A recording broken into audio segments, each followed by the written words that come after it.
এখন সকাল ১০টা বাজে আর আমরা যাচ্ছি আমার বোনের বাড়ি, ছোট বোনের বাড়ি। বিয়ে হইছে মাত্র কয়েক মাস হলো। সেখান থেকে আমাদেরকে দাওয়াত করা হয়েছে। আজকে সেখানে যাচ্ছি সবাই মিলে।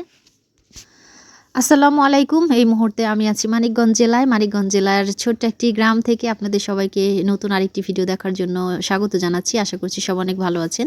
আলহামদুলিল্লাহ আমরা অনেক ভালো আছি। এই মুহূর্তে যারা যেখান থেকে আমার ভিডিওটি দেখছেন, আশা করছি ভিডিওর শুরুতে একটি লাইক দিয়ে ভিডিওটা দেখা শুরু করবেন।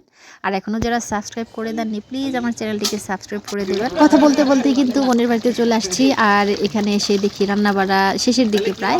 এখানে আমার বোন রান্না করছিল, মাছ রান্না করছিল। আর এই যে এদিকে মুরগি টুরগি কাটা হচ্ছিল। তবে মুরগির মাংস, গরুর মাংস এগুলো অনেক আগেই রান্না হয়ে গেছে। আর আমি সবার আগে আসছি এখানে। আর আমি আসার পরই আমার মেজো বোন আসলো, তারপর আমার মা, আমার ফুপুরা আছে, খালারা আছে। তো একে একে সবাই আসছে। যদিও আমি অনেক দূর থেকে আসছি আর ওরা অনেক কাছে, কারণ আমার ছোটো বোনটা বিয়ে হয়েছে আমার বাবার বাড়ির অনেকটাই কাছে। তো ওদেরই আসতে দেরি হয়ে গেছে আর আমি অনেক আগে চলে আসছি, সেটাই বলছিলাম সবার সাথে আর হাসাহাসি মজা করছিলাম। তো আমার হাজব্যান্ড, আপনাদের ভাইয়া, এসেই আমার বোন জামাইয়ের গরুর ফার্ম দেখছিল। তার নাকি ইচ্ছা আছে ভবিষ্যতে, এরকমটাই বলে যে গরুর ফার্ম করার খুব শখ। তাই আসলেই সে এই জায়গাটায় আগে যায়।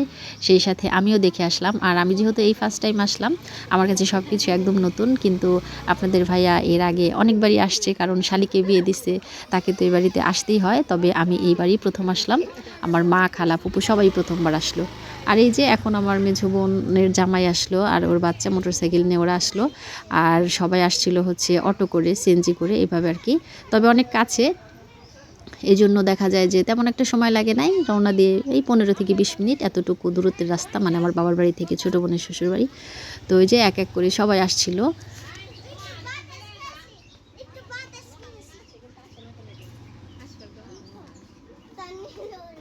আসসালামু আলাইকুম।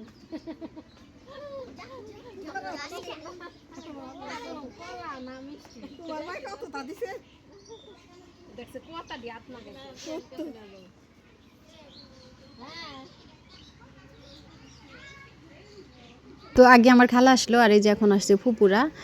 আর আমার বোনের যে মেয়েটা, ওইটা আমার মার সাথে গাড়িতে করে আসছে। আর আমার বোন মোটরসাইকেল করে আসছে, এই জন্য ওকে আনে নাই, কারণ মোটরসাইকেলে বাতাস লাগে বেশি। বাতাস লাগলে বাচ্চা ঠান্ডা লাগতে পারে, সেজন্য ওকে আবার আমার মা গাড়িতে করে নিয়ে আসছে। তো সবাই একে একে আসছিল, সবার সাথে মত বিনিময় করছিলাম। যেহেতু আমি আসছি আমার শ্বশুরবাড়ি থেকে সরাসরি, সবার সাথে আমার দেখা অনেক দিন পরে, তাই সবার সাথে কথা বলছিলাম। আর বোনের সাথে তো আরও বেশি দিন হয় দেখা হয় না, ওর বাসায় ছিল, বাড়িতে আসছে। আর বোনের বাচ্চাগুলোও একদম আমাকে ভুলে গেছে।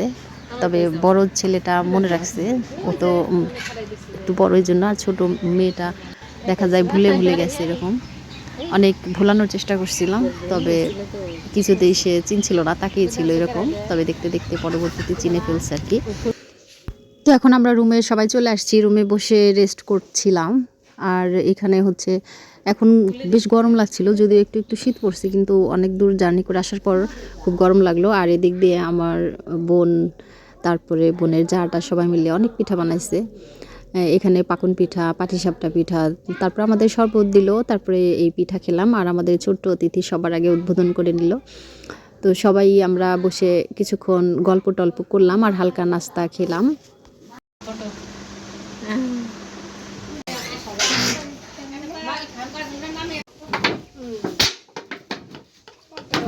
আর এই যে এদিক দিয়ে রুটি পিঠা বানাচ্ছিল সবাই মিলে। এখানে এসে আমার মাও জয়েন হয়েছে, মাও এসে বসে পড়ছে।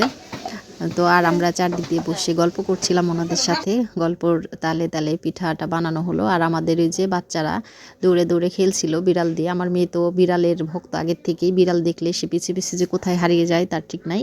আর সেই সাথে যে আমার বোনের ছেলেটাও একই অবস্থা।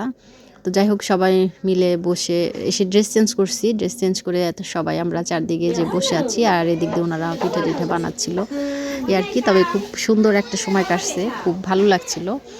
আর আমার বোনের বাড়িটা দুই পাশটা খুব খোলামেলা, একদম চকের পাশে বাড়ি, তো ভালোই লাগছিল সব মিলে। আর এই যে এখন রান্নাবাড়া রেডি, দুপুরে খাবারের জন্য আমরা চলে আসছি। তো ওই যে রুটি পিঠা, তারপরে ছিল মাংস দিয়ে ডাল করছিল, ভাতই করা হয়েছে, কারণ আমরা সবাই ভাতই খাবো, ভাত খেতেই ভালো লাগে। এই যে দই করা হয়েছিল, তারপরে গরুর মাংস ছিল, রুই মাছ ছিল, তারপরে মুরগির মাংস ছিল এই আর কি।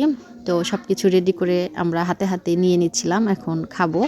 আর খাওয়ার আগে অপেক্ষা করছিলাম আমাদের আগে ছেলেরা খাক চাইছিলাম, মানে জামাইরা খাক, কিন্তু তারা কোথায় গেছে খবর নাই, এই জন্য আমরাই আগে বসে পড়ছি। তো দুপুর যেহেতু খাওয়ার টাইম হয়ে গেলে কারোর জন্য অপেক্ষা করতে ভালো লাগে না, আর তাই আমরা হাতে হাতে নিয়ে খাবার খেতে বসে গেলাম। তো খাওয়া দাওয়া শেষ করে এখন আমরা বসে বসে গল্প করছিলাম পরিবারের সদস্যদের সাথে। ওইখানে আমার 2টা ফুপু আছে। আমার মেজো ফুপুটা একটু কি বলবো, মানসিকভাবে একটু আর কি অসুস্থই বলা যায়, কারোর সাথে ওইভাবে মিশে না। তো আজকে যেহেতু আসছে তাই আমরা ফুপুকে নিয়ে অনেকক্ষণ গল্প করলাম, বিভিন্ন কিছু জিজ্ঞেস করছিলাম। আমার ফুপুকে দেখলে মানে মনে হয় যে তার কোনো সুখও নাই দুঃখও নাই, এই টাইপের একটা মানুষ, মানে বোকাশোকা মানুষ আর কি।